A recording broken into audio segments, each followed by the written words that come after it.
asking for help indirectly as a child, trying to tell on my mother and my grandparents and the abuse that was going on, trying to communicate that I needed help. What brings this topic to mind is a question that one of our community members here has asked. And so before I get into the discussion, I'm going to go ahead and read the comment and the question, and then we'll talk about it. I'm so sorry this happened to you. Do you remember asking adults for help indirectly? I recall not having the words to say that I was terrified of my mom's explosive anger that she reserved for me in private. But I also ran away from home. I acted out. I told my friends who told their moms. I dropped hints with aunts and uncles. I'm 54 and just coming into touch with the anger I feel for not being helped as a child in distress. I'm 59, so we're not that far apart, which means that we, clearly had the same sort of generation around us, right? Which is not an excuse, but just to kind of shed light for everyone out there, because like me, you did not grow up with social media and resources that our younger generation is fortunate to have now. And I think it's a part of the reason. It's not the reason people are becoming estranged, so let's not even go there. It's part of the reason that the younger generation is seeking healing sooner, has resources that they can find on a screen. They can identify behaviors and things like that. You and I and people of the generation where, imagine this, there was no social media, the best that we could hope for was the movie Mommy Dearest and the book, which actually helped me greatly. Now to get to your question. I was running away from the time that my mother dropped me out of the 2-story window, and I was around 5 or 6 years old. And she spun a web of lies and covered up the crime, and I clearly, of course, did not speak out because I already knew that my label at the age of 5 and 6, it actually started when I was 4, that I remember hearing the words that Marnie's always been a liar. At 4, I've always been a liar. I haven't even been talking that long. And that I have a great imagination, and that I have a vivid imagination, and that I live in a dream world. It's called disassociation, but all of that sort of stuff. There were signs something was wrong. Not to mention the fact that my mother was disappearing. Like sometimes she would disappear on the weekend, not leave money or food behind. And my 10-year-old babysitter's family would take my brother, my mother's son, golden child, in for the weekends. And I don't know that there were any conversations happening behind the scenes. I do know that the reason that my babysitter and her family would not have intervened in a more substantial way, and by the way, what they did for me was very substantial, is because of the fear of losing access to me and to my mother's son. So for them, they rescued myself and my mother's son in the very best ways that they could. And the love that they filled me with is a part of the reason that I fought so hard to survive. They taught me that there was something worthy about me that drove me to want to be here today, kind of thing. And that same babysitter has told me stories of neglect, how she would find me in my crib hours on end, not being fed or changed. Her mother would take her every day after school because she was worried about me, to come and check on me. Like, they really loved us so much.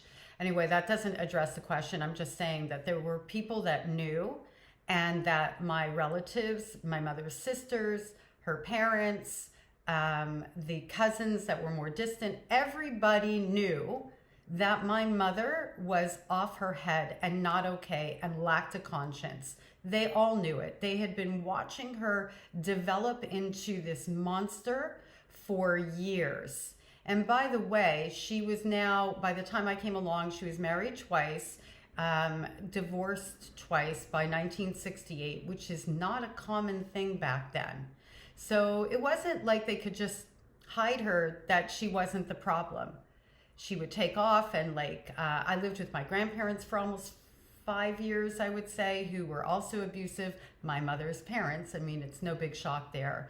My grandfather and my grandmother were both involved in CSAing me.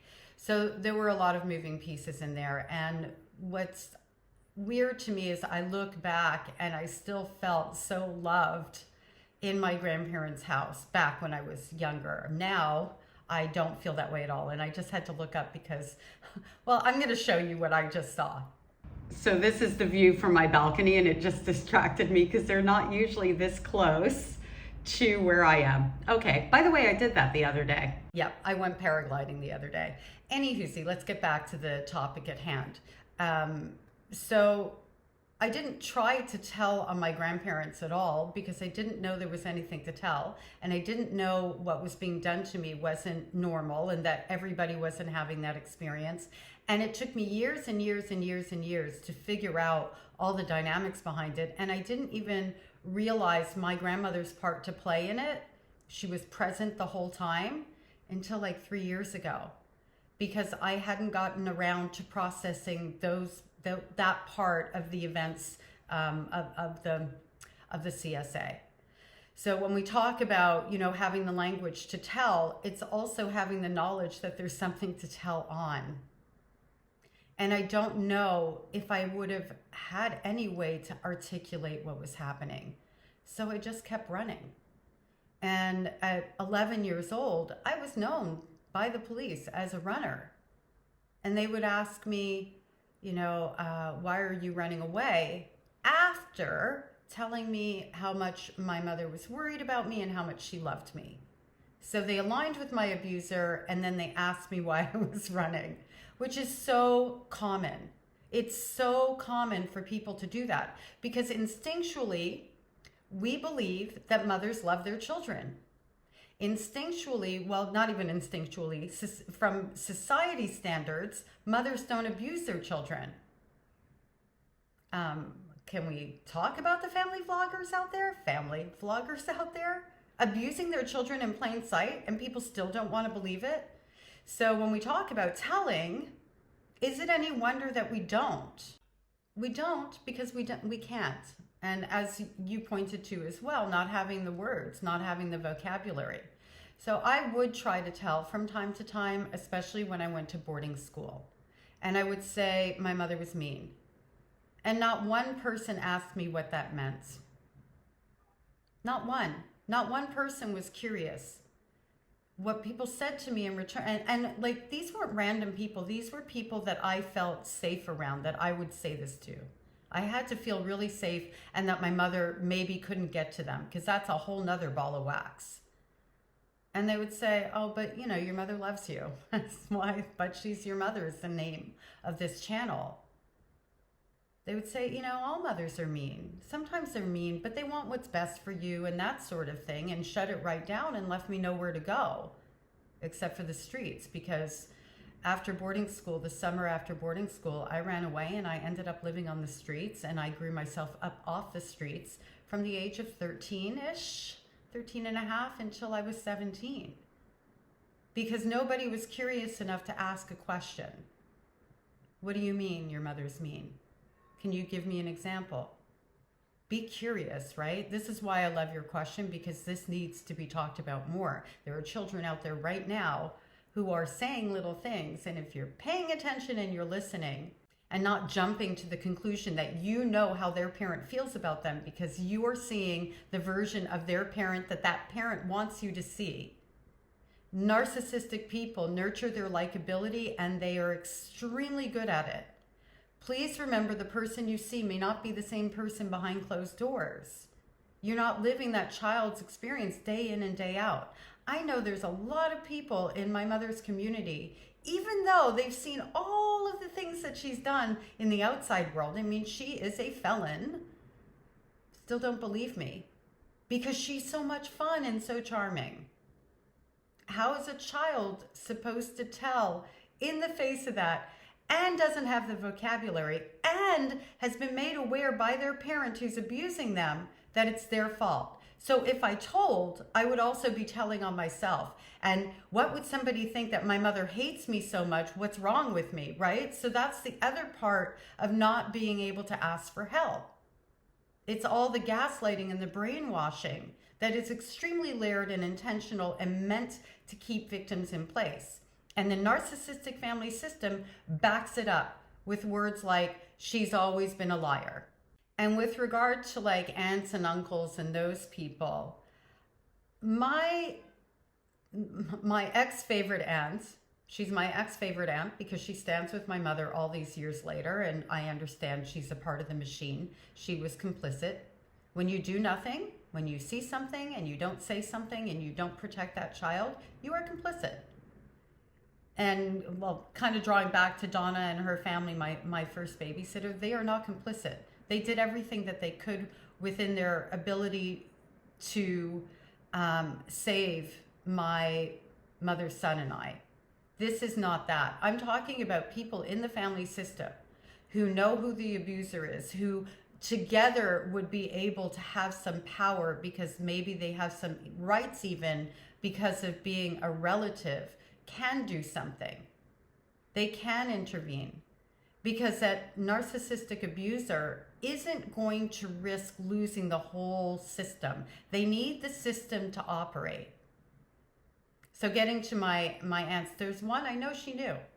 I know because of a birthday card that she gave me that said, I'm proud of you. It's the only time I've ever heard those words in my childhood that I can remember, and read them and seen them. And I loved her so much, so they had a lot of meaning to me. And I wanted to tell her, and she wanted me to tell her. My mother blocked it in motion. And I don't know if I ever leaked anything or not. I'm sure I must have, because I was a small child and kids say things. Anytime I would have time alone with that particular aunt, my mother would follow up that visit with, you know, she knows you're crazy, right? She knows you're damaged goods. I know you've been talking about me. She's not going to believe you. She can't believe I haven't sent you to a psych ward. We're talking, I was like 9 and 10 years old at this point. So my ability to trust my aunt was destroyed in those moments. It doesn't mean I didn't enjoy her when I was with her and I didn't lean into her. I did. But I knew I couldn't tell. I knew it would come back on me if my mother even suspected that I was opening up my mouth. And it's no surprise to me that the year that my stepfather died, by the way, today is his 47th year anniversary, and my mother was involved in his death, allegedly. I ended up staying with the other aunt who's like what I call the junior narcissist. My mother didn't send me to the aunt that would have provided me with the best care possible. She sent me to the one who had no empathy or compassion and who actually could be really nasty and aggressive and was jealous of me and her husband when I was 9 years old. Like, he would play with me and give me attention, and there was nothing inappropriate about him. He was amazing. And she would tell him to stop and tell me to stop, and how inappropriate all that was. It's no big shock there. It tells a story. It tells a story of that generation, my mother and that particular aunt, more than likely being CSA'd by my grandfather. My middle aunt, I don't know. But the evidence of the way that my mother and that aunt behave, it says something to me. I can't prove it. I can't even prove what was done to me.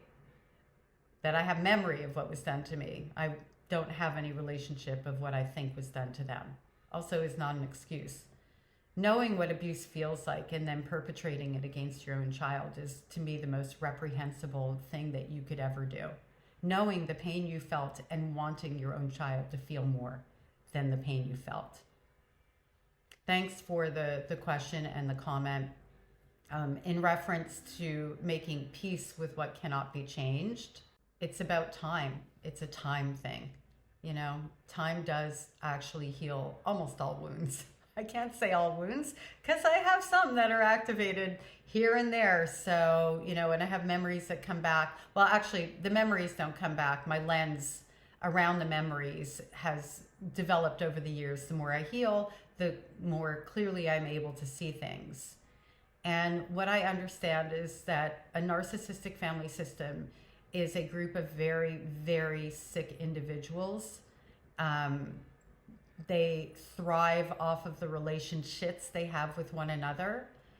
so much so that they need to have somebody who's the bad guys so that they don't have to look at their own stuff.